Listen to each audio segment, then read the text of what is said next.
इस दास को इन सदग्रंथों की, वेदों की, पुराणों की, गीता जी की कोई आवश्यकता नहीं थी। आवश्यकता का तात्पर्य ये नहीं है कि ये रिजेक्टेड है, नहीं। इनमें वर्णित ज्ञान हमारे परमेश्वर ने हमारी सिंपल लैंग्वेज में, साधारण भाषा में लिख रखा था, और जिसका हमें पूर्ण विश्वास था, है और रहेगा कि हमारे परमेश्वर ने और हम उनसे संबंधित जिन संतों ने जो भी बात कही है वो सारी सच्ची है। और वेदों और पुराणों की वाली ही, जिनसे जो वेदों और पुराणों में ज्ञान नहीं है वो भी परमेश्वर कबीर जी की वाणी और उनके प्रत्यक्ष दृष्टा संतों की वाणी में उपलब्ध थी।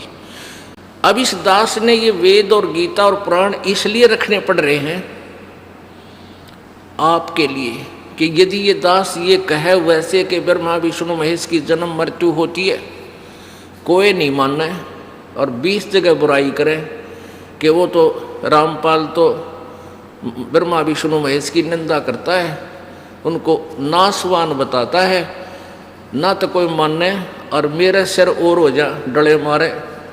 तो दास का क्या करते हो भाई, इनको दिखाने का उद्देश्य क्या है?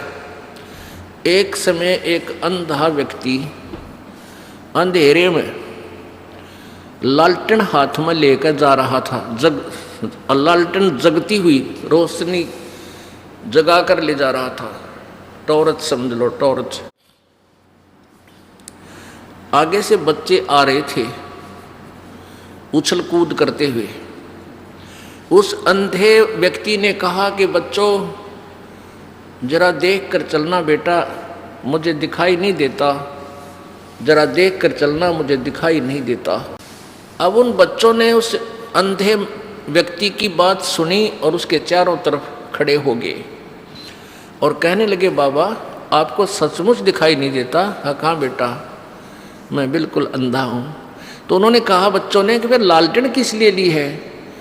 उस अंधे ने कहा कि तुम आंखों वालों के लिए कहीं मेरे में टक्कर ना मार दो, बुड्ढे की देही तोड़ दो, तुम इस रोशनी में मुझसे दूर होकर निकल जाओ, मेरे साथ ना झटका पटका करो तुम। तो पुण्यात्माओं, ये अंधे वाली लालटेन है मेरे लिए। तो आप जी को दिखा देता हूँ, इन पुराणों को पढ़कर ये मेरे साथ ना खसेंगे जो ब्रह्मा विष्णु महेश के पुजारी हैं, और पुण्यात्मा इस बात को स्वीकार भी करेंगे और अपना कल्याण भी करवा देंगे। इस लालटेन का डबल बेनिफिट है हमारे को, एक तो अपनी जान बचे और दूसरा कल्याण हो जो पढ़ ले और देख लेगा। अब देखिएगा, यह लालटेन दिखाता हूँ आपको कि ब्रह्मा विष्णु महेश नासवान है, इनकी जन्म मृत्यु होती है, ये रहट के कुएं की तरह जन्मते मरते हैं। श्रीमद् देवी भागवत यानी दुर्गा पुराण, गीता प्रेस गोरखपुर से। इसके कौन है अनुवादक?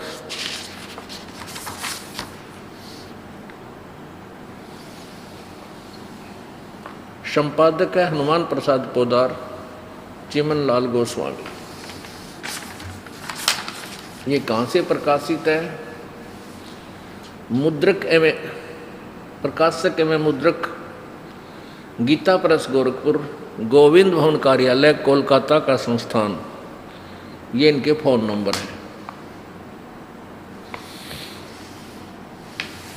इससे पुस्तक इस पवित्र पुराण के 123 पृष्ठ पर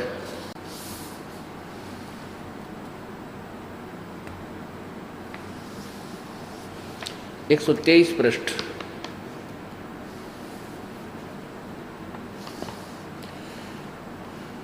विष्णु जी दुर्गा की स्तुति कर रहे हैं।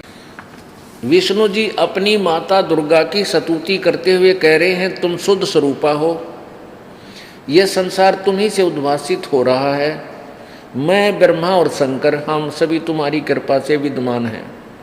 हमारा आविर्भाव अर्थात जन्म और तिरोभाव अर्थात मृत्यु हुआ करता है।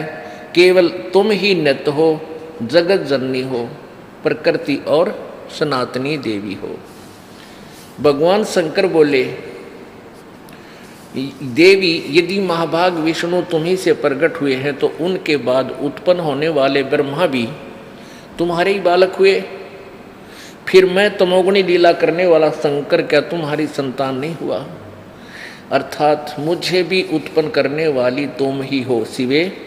संपूर्ण संसार की सृष्टि करने में तुम बड़ी चतुर हो। इस संसार की सृष्टि स्थिति और संहार में तुम्हारे गुण सदा समर्थ है। उन्हीं तीनों गुणों से उत्पन्न हम ब्रह्मा विष्णु एवं शंकर नियमानुसार कार्य में तत्पर रहते हैं। इससे 4 कंसेप्ट क्लियर हो गए। 4 एक तो ये होगा कि ब्रह्मा विष्णु महेश नासवान है, अविनाशी नहीं है, इनकी जन्म मृत्यु होता है। इनके माता दुर्गा है, रजगुण दूसरा, तीसरा रजगुण ब्रह्मा जी, सतगुण विष्णु जी, तमगुण शिव जी है। और चौथा ये हुआ कि ये भगवान केवल वर्क डन, जैसा कर्म प्राणी करता है वैसा ही देते हैं, यानी नियमित कार्य करने में ही तत्पर रहते हैं। जो इनको जैसा आदेश होता है उसका जैसा जिसका संस्कार है वही दे सकते हैं, इसमें कोई परिवर्तन ये नहीं कर सकते। मासा घटे न तिल बधे विधना लिखे जो लेख, केवल सच्चा सतगुरु मेट कर ऊपर मार दे मेख।